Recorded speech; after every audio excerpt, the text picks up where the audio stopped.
Hello everyone, this is Yu Tsai. Welcome back to another edition of Let's Talk. Today's Friday, that means a fun day. So my guest today is going to bring all that fun and energy because we love ending the week with every moment feels like a recess. If you don't know what that means, we're going to talk all about it. She's a celebrity chef and she's offshore. I think she likes to torture herself because she was on Top Chef for 2 different seasons.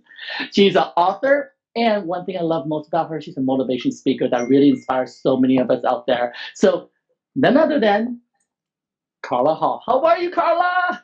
What a beautiful introduction. I'm so great. We made this happen. Thank you for the invitation. I'm so honored. Well, thank you for putting so many smiles and positive energy into the universe that we so desperately need. And I thought it was so important to have this talk because I've been binge watching you on Crazy Delicious because now you're not just a chef, you are a food god. I'm, I'm a food god. We're going to dive into that. So, for those you guys who just joined me, my guest today is Carla Hall, and you might know her from her journey through Top Chef. But did you know her that she was a model on the runway in Paris? I want to talk about that. Let's talk about the beginning of your journey. All right, the beginning of my journey, really, I wanted to be, and the reason I'm bringing it up from the way back is because people will understand me. I actually wanted to be an actor, and then I ended up doing accounting, so that was crazy. And that's when I fell into food when I was in Paris and London modeling, and it was really that connection to community and missing home that got me cooking. Oh, wow. Well, you're from Tennessee. Yeah. So you're a Southern girl, but home is where the heart is always. And Yes. it makes total sense. That food is in your DNA. That no matter where you go on the runway, all the way to accounting office, and then back to where you belong, soul, the soul food. Let's talk about that journey with us a little bit because a lot of people start a career in such a different path, like myself, who started in biology, who ended up being a photographer, a director, and now doing this thing. Let's talk. So we all have these different journeys. I think doing this Yeah. crazy time, sharing those stories really inspire other people to whether it's pivoting or having a new growth and beginning all over again. And I want you to take us through that. So when I was in Paris and this woman, Elaine, was having her version of Sunday suppers and all the models would go to her house, and it made me realize, actually not until much later, that it reminded me of my granny's Sunday suppers. So they were making greens and they were finding like kale in Paris. We were doing buffalo wings. And when I say we, it's the royal we, because I wasn't doing anything. I was not cooking. And macaroni and cheese. And I remember the girls standing around and talking about their mom's recipe. Well, my mom does it like this. Well, my mom does it like that. And I was like, wait a minute. I have no idea. I didn't know. I love to eat. I was just coming in like to eat, and I was like, I have no idea how the food is made in my family. And so I started picking up cookbooks and I started cooking more. I started asking my grandmother more questions because people assume because you're a chef that you were cooking and interested in food from an early age, and that was not me. So at this point, I am 24 years old. I am asking questions about food, and that became the way that I started connecting. And then food coming back home and starting a lunch delivery service as a complete fluke was really about me making food for people in my family. I said, oh, you guys, I cook now. I mean, so who do you say? Hey, I cook. Because people were remembering when I was making a tomato soup and I would grab 3 cans of tomato paste. Okay, for those of you who don't cook, that's not good. For those of you who cook a lot, But you were actually cooking as a model, so we can completely understand. Because guys out there, a lot of my fans are models out there, and then because I work in the fashion industry, and we know how difficult it is to travel. But what's been amazing the last 5, 6 years, because of social media, we'll begin to be more aware of what we put into our body. And models yes. out there begin to do that. So you were way ahead of your time when you realize that all this traveling, we need to make sure we make soul food a little bit healthier because that's a misconception, right? Because Oh, I know it's when absolutely a misconception. At 100%, 100% you. And the thing is, when people think of soul food, they think of the celebration dishes. So because the food that we have presented from the Black community, the food that has been presented in restaurants are all of those celebration dishes. Because when were you going out to eat? You were going out to eat when you were celebrating. So it's the right, smothered pork chops, the oxtails, the like the gravy and candied yams and macaroni and cheese. So when I tell people, "Oh, what do you have for Thanksgiving? What do you have for Christmas?" I have that food, but I don't eat that every day. And people don't know the other side of soul food. Just like people don't know the other, maybe they don't know the other side of Italian food. Do Italians eat meatballs and lasagna every day? No. I love that because you're right because we think about soul food and it has a lot to do with television education, right? Because on television, as you are a host of the Chew, and I know when you were on that show, you really started changing people's perceptions. Because before that, when we think turn on the channel, a Food Network or what other food channel there may be out there, when you think we're gonna watch this women or men cooking soul food, that means gonna be someone who put lots of butter, lots of cream. Oh, let's not forget the sugar and, Yeah. and we truly believe that's okay because also we attach the word soul to Yeah. food. But what an amazing period the last 6 years that food has become such an educational process that heals from the soul. So that soul food is no longer just the ingredients. It's about the spiritual The heart. journey and the heart. And thank you for saying that. You finished my thought because that's what I see in you. I've been watching you for so long. And when I saw you first time hit the television on Top Chef, I'm like, she must have been a model. She's too gorgeous. What is she doing? And I wanted Stop to it. know. Stop it. Floor. Stop it. No. Look at those Floor. lanky arms and body. And what I remember the most was one of your very first interview. You said, "Wow, everybody here is top chefs. They belong here. I'm a caterer, but I'm going to prove to everybody that I can be here." And boy, did you do that. Let's talk about that. How did you get the guts and the strength to say, "I'm going to stand among all these men"? Because back then, season 5 was still very male-dominated society. Let's talk about that. It has evolved. 100%. Thank you very much, Pamela. Thank you very much, Tom Colicchio and Gail Simmons. Those guys. I celebrate people with growth. And with the 17th season, 18th season, maybe, with all stars included, we have seen that growth. We've seen a celebration of the Black chef, Black women, LGBT community actually winning, Melissa winning as a gay Yes. open woman. Yes. It's huge, huge. So you started that journey on that show. So talk about that. So it was tough because I think one of the things that people didn't realize, I was 44 when I did Top Chef, right? So I'm 56 now. I was 44. And I'm looking at all of these young chefs who worked in prestigious restaurants, right? And I also felt being discounted, felt like, oh, she's not a threat, right? I mean, and even though people don't say it, you feel it, right? We can see it in their eyes. The television don't lie. So everything that you saw in their eyes, I felt big time, okay? And I wanted to do better, and I didn't know if I was going to go home. And I got to the point where one time I said, you know what? When you're on the top, you get feedback. When you're on the bottom, you get feedback. But when you're in the middle, you don't get anything. And when people play it safe, and this is what I was thinking at the time, when people play it safe, they don't get feedback. And that's the truth in life, right? So I remember thinking, I don't care if I'm on the top or the bottom, but I want to get feedback. But I was also afraid.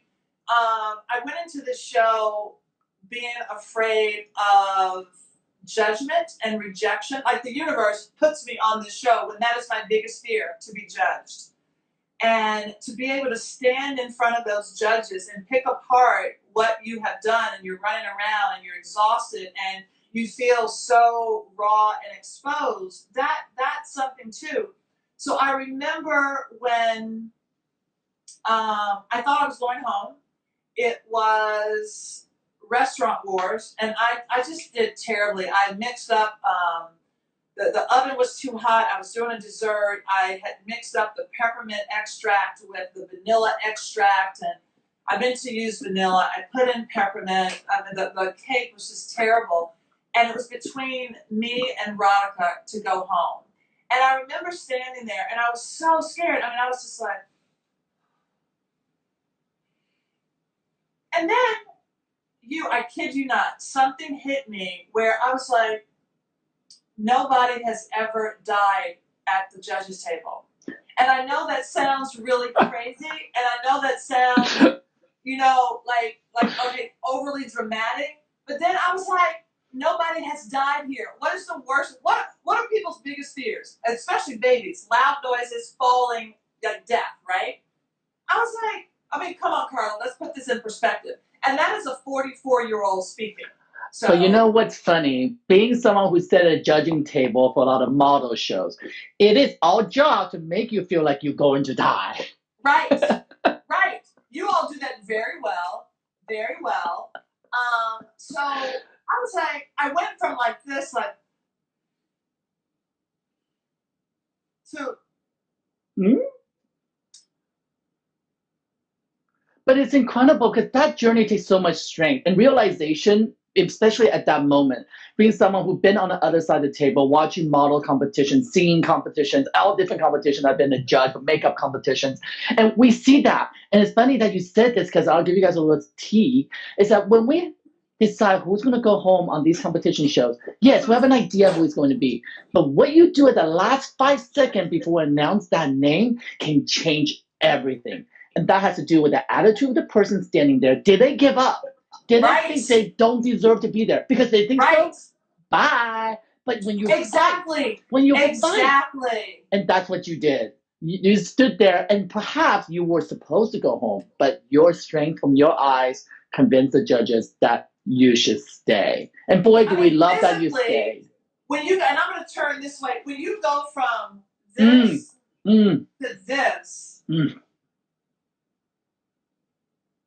And if you're going to make a mistake, if you're going to go through life with mistakes, own it with your chest held high and take a deep breath because, no, in this situation, you weren't going to die. In fact, you were going to make a mark on this television show. And did you know at that time, it was going to be the spark of this amazing career? I had no idea, but I do know after that, my food started getting better because I was no longer cooking to stay. I was cooking to be myself. And there's a huge difference. It's incredible. All of these shows. Isn't it interesting that Top Chef of all different shows you and I both been on? There's something about Top Chef. I like to call it Top Chef University. That is a graduate school program. And if you can make it through the first time you're on there, you get to go to PhD program the second time. And you really took that university seriously because you went through season 5 and you went through all that. And we're like, wow. And I remember when you came back in season 8, you owned soul food and you weren't afraid to say, I'm going to cook for my soul. That was a huge thing because people didn't think you knew what that was. You let that show. People think she's done. She didn't achieve the goal that she wanted. Because the way the editing kind of perceived that you were not and celebrated the way you should have been. And what an amazing gumption that you have and the spirit that you have, that you came back. And boy, did you come back with blazing guns. And you were like challenging that camera every time you had opportunity. And you made sure everybody stood around you know that you are a threat. I love that about you so much. Yeah. And it was... I went back with a perspective. I went back and I said, if I'm going to do this, I'm going to go back with a plan. So the first time, it was just a whim. I'm like, okay, I'm on the show. And the second time, it was let me show people who I am. Let me not be afraid to show my food. And that's what I did. I mean, are you going to have hiccups? Yes. But the other thing is I would rather get kicked off for being myself rather than to get kicked off for being who I think the judges want me to be. I'm going to ask you this before I forget, and it's poignant for the time that we're going through. As a woman of color, did you feel like you have more to prove the second time around? I try to not think about that, but I would be lying if I said that I didn't think about that. I think that there was a point in time, and I don't know if people remember this from season 8, when we had a cook at the U.S. Open, and we were cooking at the U.S. Open, and there was a team, but we had to get together to make a dish that was fit for an athlete, right? And I had suggested a groundnut stew. And I remember them saying, groundnut stew? That's not fancy. I mean, it was like they were doing all of their food, and then I felt like this big, right? And I said no, and I almost changed it. I was like, oh wow, that's not fancy. I don't know, but that's what I feel like doing. And so often you second guess yourself, and I ended up doing the groundnut stew. During my prep, I cut my finger, and that's when I had to go, and I had my hand up like this, and it was Tony Masuano, who was the guest judge, and I remember standing there in front of the judges. Oh, and then so Mike Isabella was the captain of the team, and so he was deciding who would go up against who, right? And I'm just standing there, and they never called me. They were trying to go and trying to ask people to go, and they're like, all right, we were up a couple people, and then it was like, oh, I guess Carla has to go. Like, no faith in me. I guess it'll have to be Carla. And I went up there, and the first judge, who was a tennis player, I can't remember his name, he went for Trey, and I was like, it felt so guttural. I was like, oh. And then the next judge said,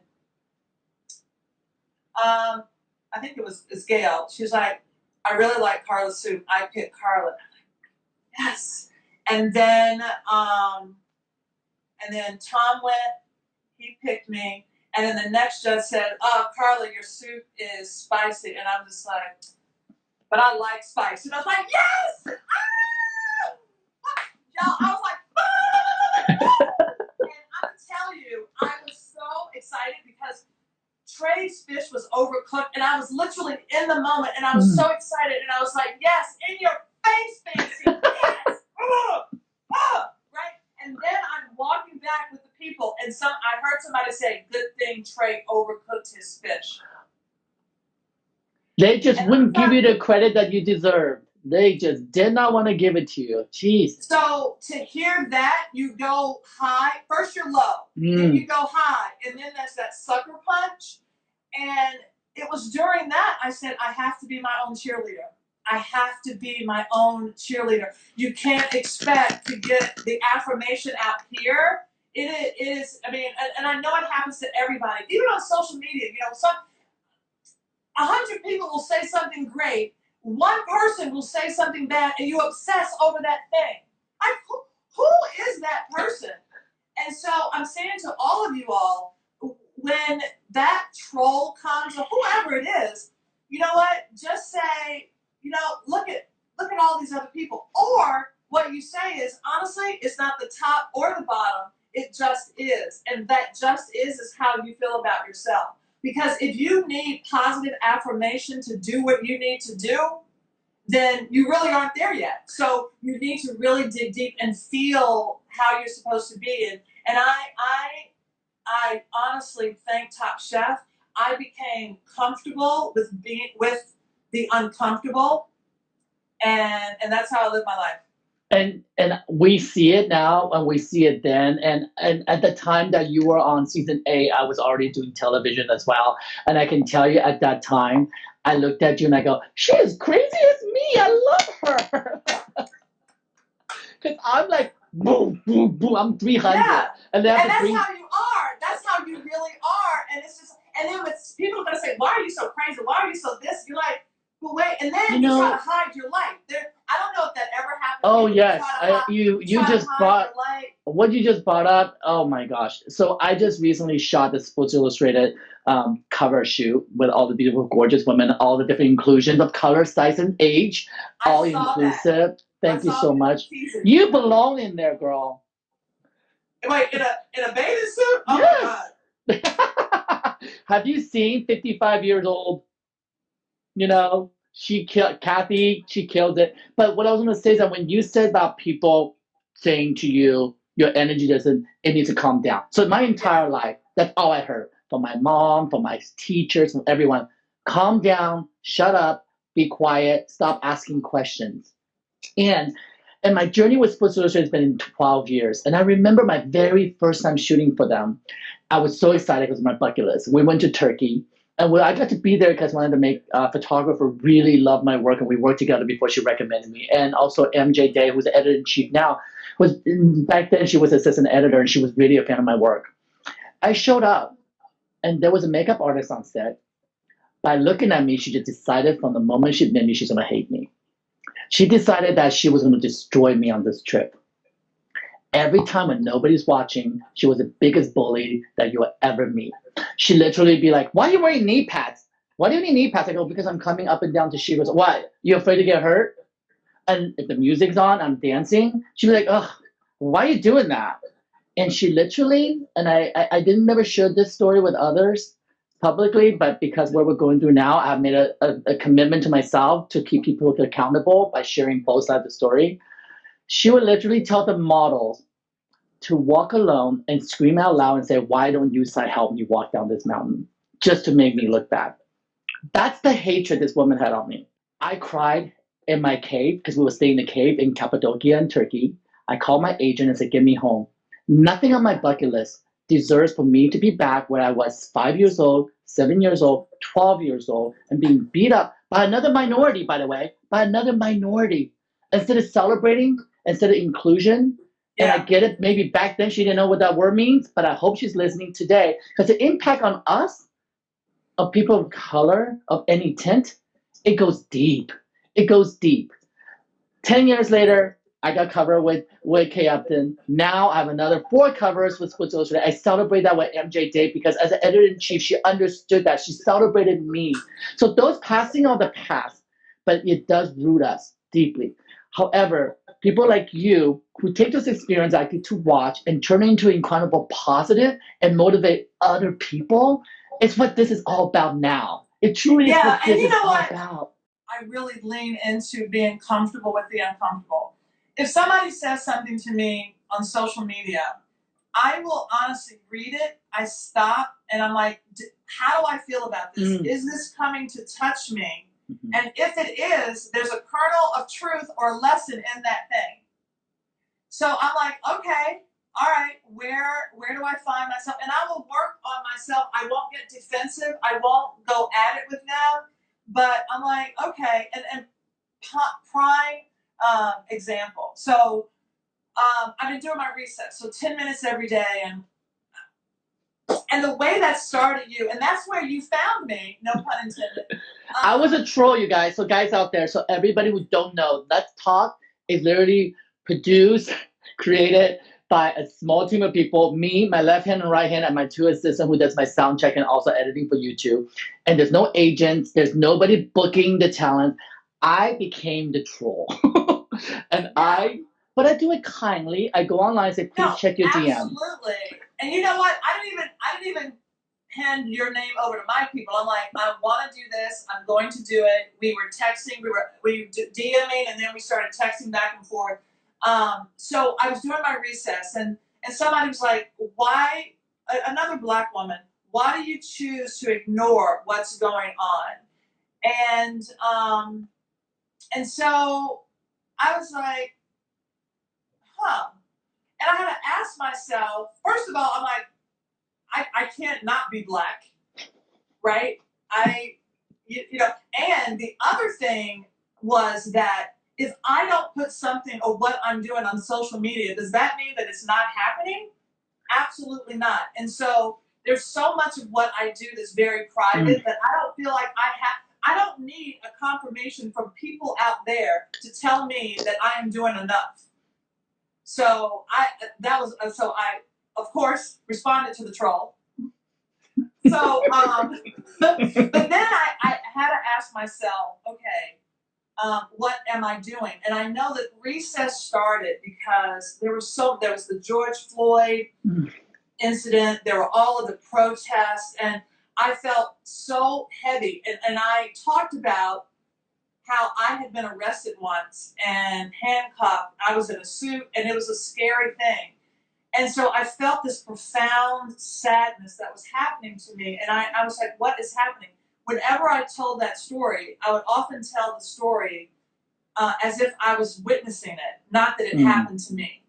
And so I was doing an interview, and all of a sudden I'm telling the story, and I am shaking, where the feelings are just being uncovered. And people, what they don't realize, and just like when you were being bullied, if you had allowed that to be stuffed down and understanding why, because you have to get on with doing your job. So when people are like, why aren't you doing this? Why aren't you doing that? You stuff so much, especially as a person of color, just to be able to get up and do your job, where everybody else can just waltz in, and then and somebody is telling you a story. Oh my God, I can't believe this happened to me. I just can't work today. And you're listening to that story. You're like, that happened to me about 200 times, and I had to get up and do my job. And not only get up and do your job, culturally, we just shut up and we pretend it doesn't happen and we don't keep them accountable. Therefore, we're not keeping us honest and accountable. We're learning through this process. But what I love about recess is this: it is okay to celebrate. Because for those who are sick, there are many of us who are protecting ourselves to be healthy. Celebrate that. And you're giving me chills because when I started Let's Talk, I got same feedback from people like, why are you talking to models about what their favorite hair and makeup is? Like, because those are the things that are making a spectrum of people excited. Everybody has a different place to be. And through this journey, you know what I found, Carla? I found that people who cook, people who provide as a first to the first responders have touched my heart like none other. I have a television show in the realm of travel and cooking show in Asia, but I never define myself here in the United States that way because I compartmentalize myself. I'm a judge for top model in US, I'm a TV personality, and I'm a celebrity photographer, done. I never bridged the two, but it wasn't until through this time I realized all the local community around us needed support. And I found out how many minority people are in the kitchen, marginalized, but they keep their mouths shut, put their heads down, and cook for everyone. I became speechless for me. And that's why I reached out to you. I started reaching out to chefs. And I'll tell you this, as many celebrities I have photographed, and you guys see my work out there, and the responses from the food people, for people who cook for me, who cook for others, those are the people who respond to my DM, and those are people unequivocally says, yes, I will be there for you, I will celebrate with you, I'll cry with you. But it's okay because I know everybody's going through this time at different rates. And as the show has developed and grow, I got attention with somebody like you who I totally respect, and that means so much to me. And then at the same time, I had the opportunity to interview Lisa Ling, who's my hero, who said one thing to me. He's like, don't forget to continue to celebrate your color, who you are as an Asian American. And that way you'll learn more about the Black history and the community they go through. And together, solidarity will help. And from that day forward, I make sure that the spectrums of guests are people of color, people who have been marginalized, and people of my color and my culture, and begin to be okay to talk about these things. It's okay. Right. And it's also okay, like today, to just celebrate recess, celebrate mental health.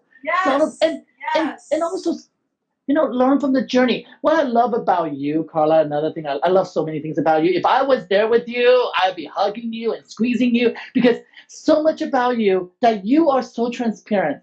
There were trials and tribulations about the restaurant you were opening and the mistake that you went through. You didn't hide.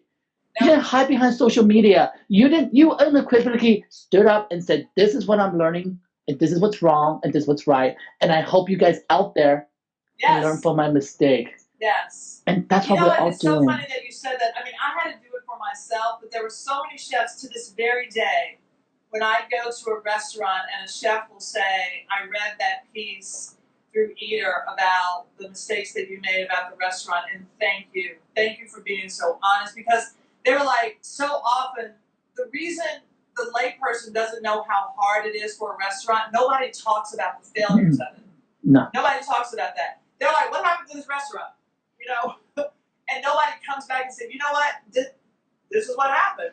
But as a person who has a platform, I really try to be so transparent and so authentic. And was it hurtful and painful and to lose money? And absolutely. But I learned something, and I would do it the same way over again because I learned so much. And I also feel that, okay, maybe I wasn't supposed to have a restaurant, but what came out of it was owning my food that I do, my culture, and then I did a cookbook out of that, and then, I mean, all of this stuff, and I'm like, thank you. I'm so grateful. And if you just become grateful for your mistakes, because people ask me, even now, they ask me, I'm not even going to straighten up my screen, y'all. This is it. But people ask me, I'm going to do like this. People ask me, do you miss the chew? And somebody asked me that on recess the other day. And I said, you know what? I learned so much on the chew. In the first 3 years, it was a steep learning curve. And I loved it. I loved working with Michael Simon and Clinton Kelly. But I honestly, if I miss it, it means that I'm living in the past. I cherish it, but if I miss it, I'm living in the past. However, what I try to do is realize when it ended, I'm like, okay, universe, so this set me up for what? And I said, when it ended, I'll know in a year why it ended. I've done more things, a variety of things in the last 2 years than I was able to do on the chew because of the chew. And it was such a great experience. Well, what an amazing platform, being among other notable chefs. And the conversation you were having on the chew was all through different experiences and the failures and the tribulations. And you're celebrating the minority without screaming, I'm a minority. And that is right. So important. You were paving the road for so many people like me, people who have crazy energy and go, oh, it's okay to be yourself.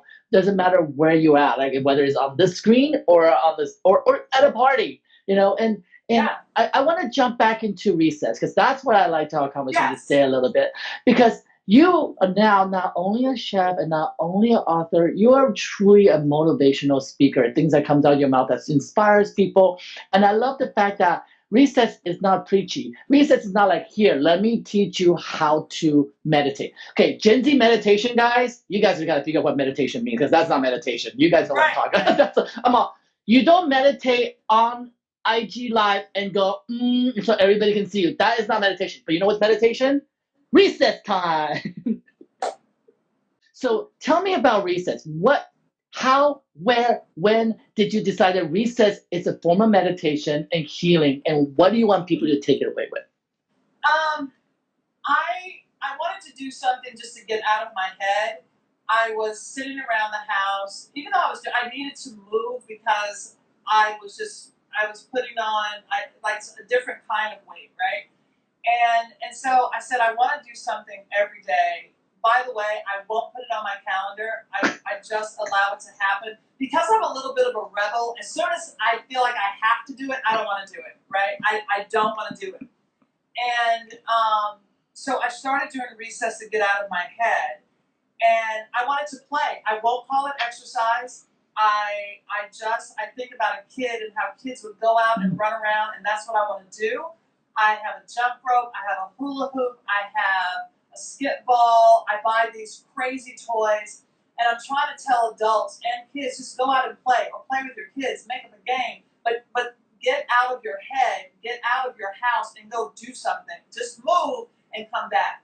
And then it became this whole thing of shake your booty, change your moody. And that's why I like shake your booty, change your moody. Shake your booty, change your moody. And it really just became this fun thing. And I'm being silly and everything, but I have to just go out there and shake it up. And then I interviewed somebody, it was Gretchen Rubin, and she said, happier people are better citizens, because when you are happy, you're more apt to help somebody else. And that became this thing that I wanted to do because, and from what people have been saying, they're like, I look forward to this every day. I've been so just in this funk, and I was like, you know what? We can get out of it together. But you have to get out of it authentically. You can't just go out there and just like, I'm happy. No, because you know what? You know, somebody said to me, never let somebody see the end of your smile. I love that. I love that. When you look at somebody and they're like, so, and I tell people, if you're not happy, be authentically not happy, because then you can honor it. It moves out of your body, and then you can get to the other side of joy. You know, just go out there and play and dance and be silly. And truly, when people have been hula hooping and they're like, oh my God, that just changed my mood. It's a switch that absolutely happens. And so that's why I do it every day. And I haven't done it today, so I'm going to do it after this. Well, yeah. So guys, so you haven't joined Carla on her recess. They're incredibly fun. And I love the African Dance Day. That was amazing. Oh! I joined in. I was with you. I was there. In fact, it was then I DM'd you. I go, I gotta talk to this girl. She's in the right zone for me to reach out to her. Then I also love the fact that you're not just doing recess. You're creating obstacle courses. You're really like thinking about it. And there are days that you normalize it a little bit and you're a little calmer. So today it's a tough day, guys, and I'm going through a tough day. So I'm going to take a recess in a different way. And that's what I mean by the transparency. We're not on a soapbox that you turn on the television and they always go, right, exactly. Everything's okay, guys. It's exactly. And that's so true. And that's what I love about what's going on now, that we all have the opportunity to really share the authenticities. One thing I love the most, I get to see so many chefs' kitchens. I get so excited when I see people do live in their own kitchen. I'm like, oh my God, that's how they do something, you know, and it takes all that intimidation out of it, because cooking, for me, is still very intimidating. Baking, for me, is forget it. I get so impatient. I would just keep opening we have to make biscuits. We have to make biscuits one day. Seriously. Wow. You know, soul food queen, we got to do something that's very Asian fusion. Soul food would be incredible, because for you guys out there who are white, broccoli and beef and compound chicken is not Chinese soul food, okay? Right. There are lots of other things that we create, but I would love nothing more to share a palette with you. Absolutely. Where are you from? I'm from Taiwan. I'm originally from Taiwan. Yes. My dad's from oh my God. Yeah, my dad's from northern China. My mom's from Taiwan, so I get the best of both cuisine. And if you're from the northern China, that means you love pasta like an Italian, right? We eat everything: pasta, doughs, and breads and buns. And my mom's side, she taught me how to cook. All my aunties are named Sue, so I have 5 auntie Sues.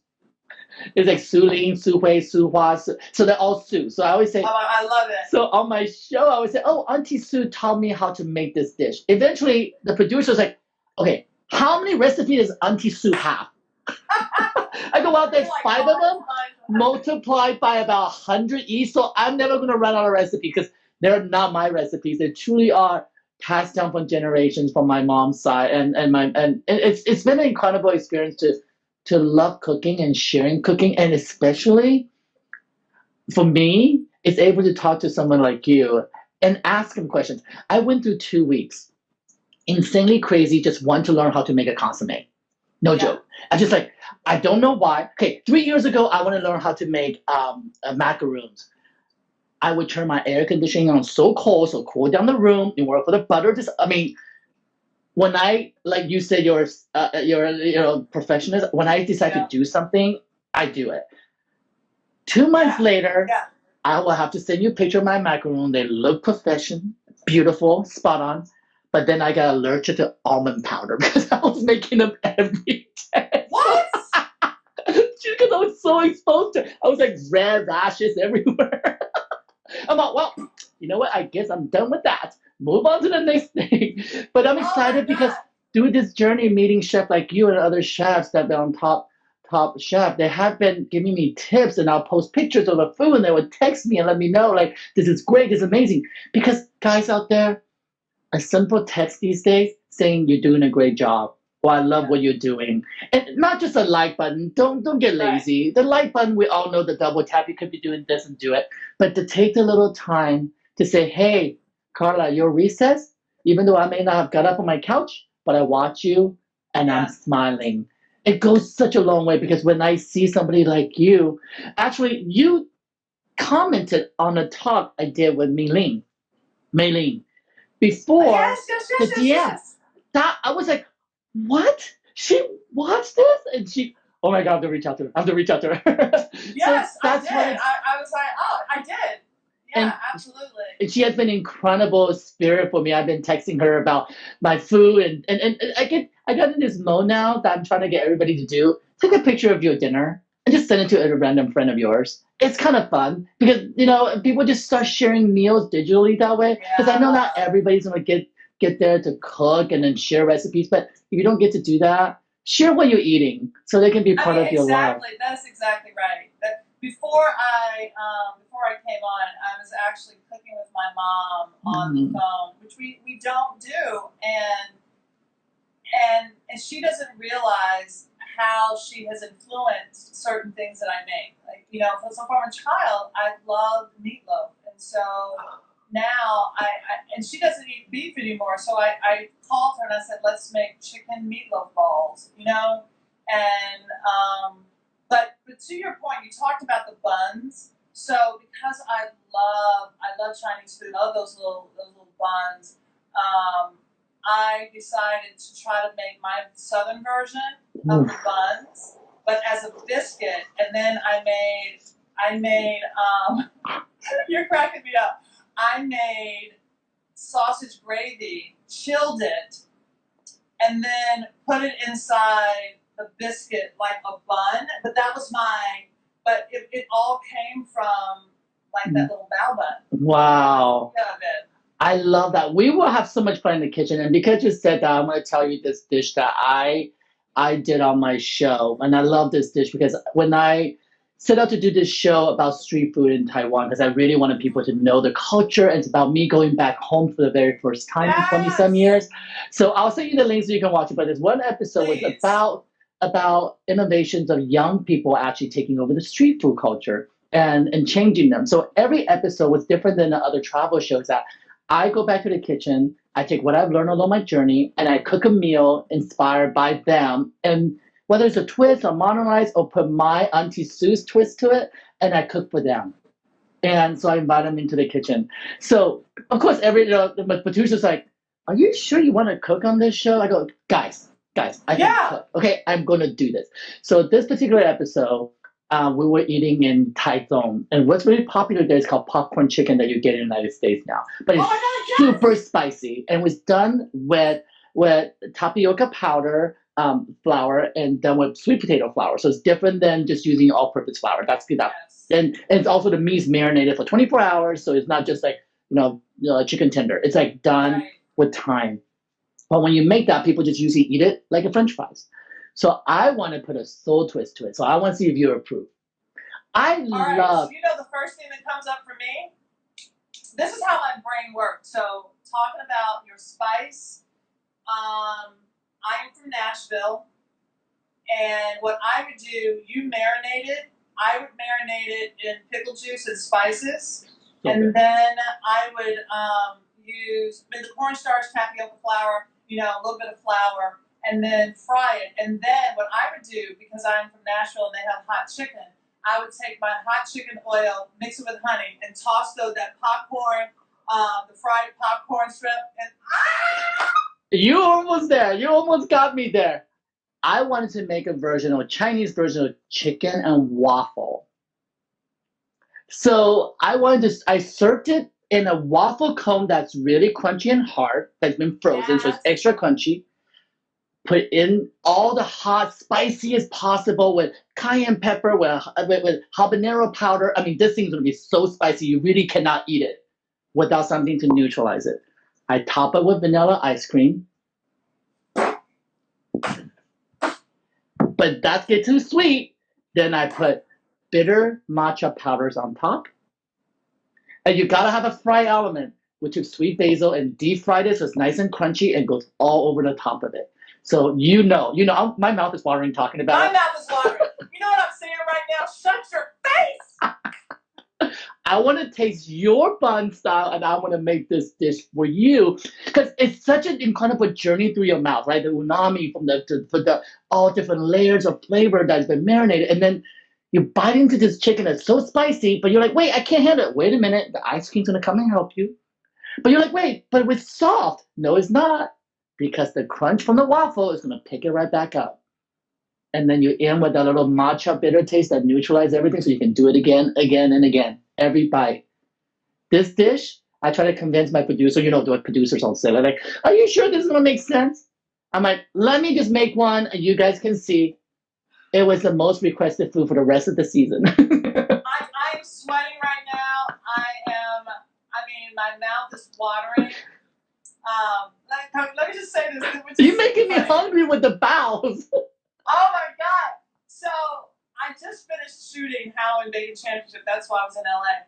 And we were doing our COVID test like every few days, right?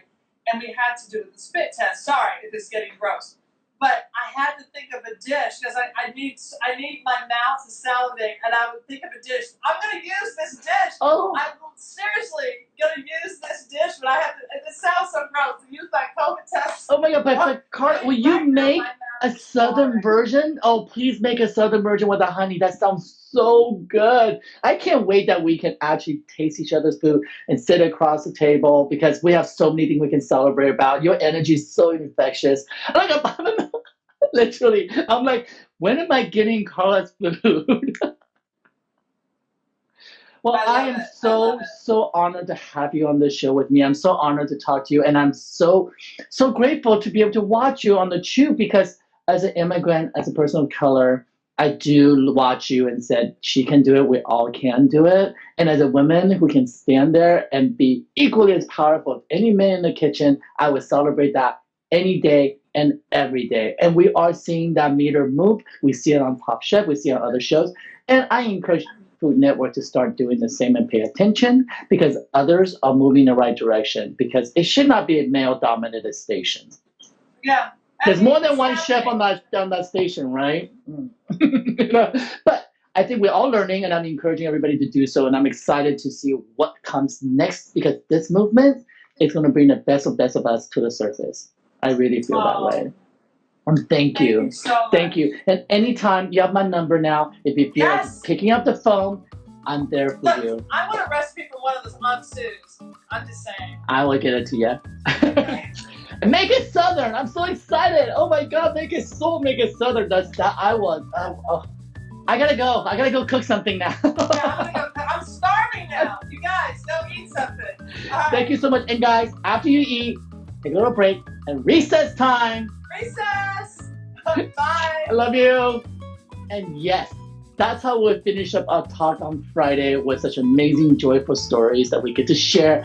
And she's such inspiration, you guys. Carla is incredible. And yes, please join her on Recess. It brings a positive energy forward. And I'm so glad again and again. I'm honored to be here with you guys. I'm so grateful that you're here with me.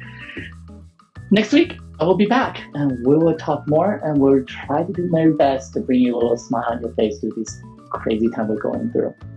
Until we see each other again, keep talking to each other and don't forget, double click on the like doesn't really help. Text your friends, reach out to them, just let them know you're thinking about them and maybe send a little heart and love. All right, everyone, stay safe out there. I'll see you guys next week. This is Yu Tsai. Bye-bye.